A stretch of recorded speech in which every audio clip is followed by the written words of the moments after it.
Welcome back. Did you get it right? In all, MCAS Miramar encompasses roughly 23,000 acres. While the airbase community covers 12,000 acres, Miramar's property continues east of Interstate 15, with another 11,000 acres of undeveloped land used for military training. When you're driving near MCAS Miramar and you see F-18 circling the base, there's a good chance you're getting a glimpse of carrier landing practice.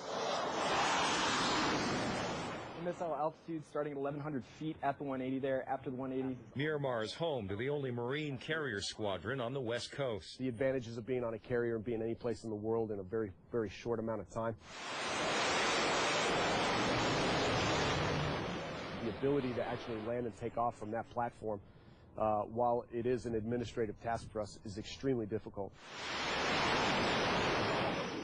It never gets easy for us, because you're always striving for that perfect pass. To help pilots hone their skills, an outline of a carrier deck is painted on the runway at Miramar.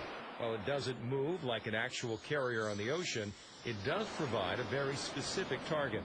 And no matter their experience, pilots practice landing and taking off here hundreds of times throughout their career. All that stuff is a perishable skill, so we have to train to it all the time. It's not something like when you earn your driver's license, you have it forever. On this day, we were allowed to join the ground observers just feet away from the landing zone. It's an overwhelming feeling to be this close to the runway as they approach, and it is a feeling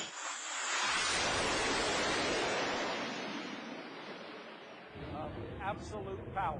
In fact, the jets land with as much power as possible, just as they would on an actual carrier, so they have enough thrust to abort a landing if necessary. The exercise is often referred to as touch and go. Every landing, especially for guys that go to the ship, we try to treat it as if it's a carrier-style landing. There's different ways to land the F-18, and we always try to keep it as a carrier-style landing.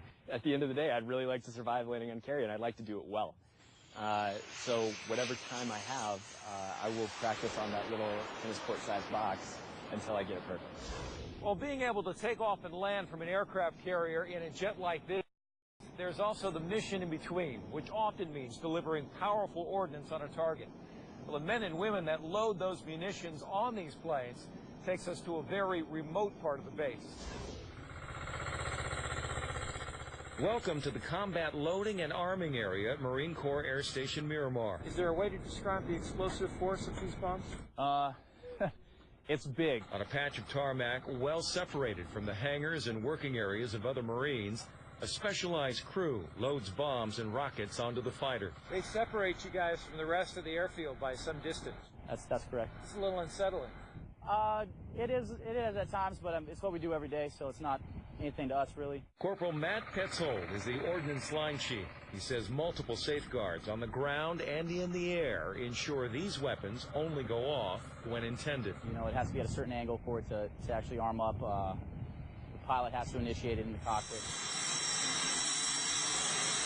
And that's exactly what pilots have been doing this day, 150 miles to the northeast, as part of live fire training with Marines on the ground at 29 Paul. We do about 8 combined arms exercises every year, known as integrated training exercise. It's practice in what is known as close air support, though as Lieutenant Colonel Brian Shank explains, close is a relative term. You know, we don't want to get too close.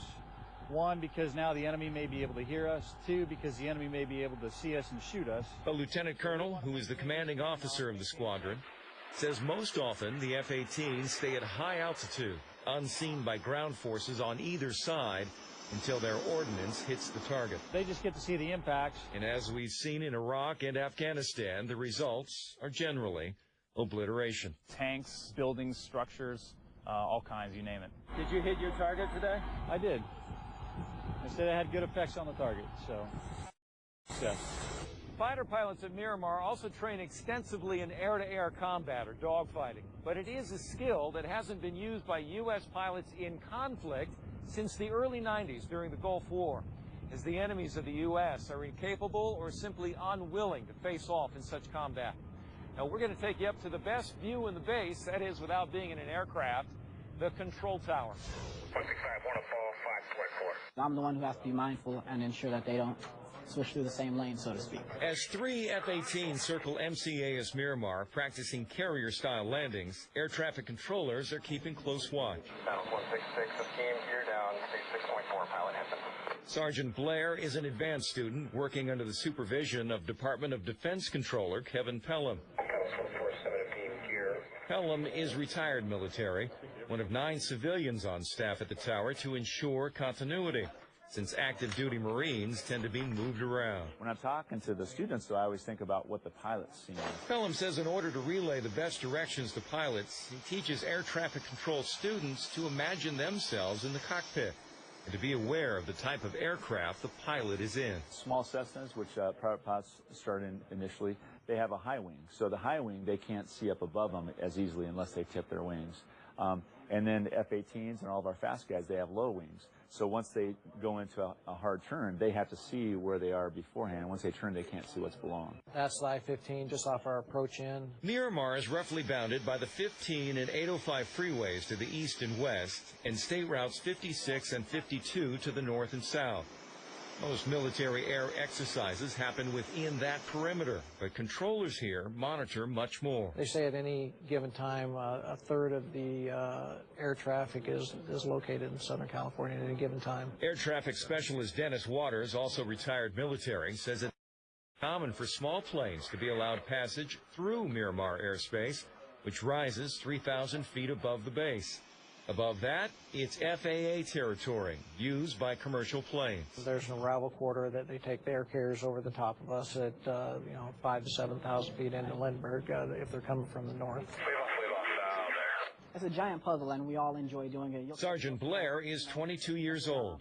As demand for air travel continues to grow, he calculates a steady flight path for a long career. There's plenty of opportunities. You can apply this anywhere in the world, so it's great. And I'm very grateful to be in this position that I am.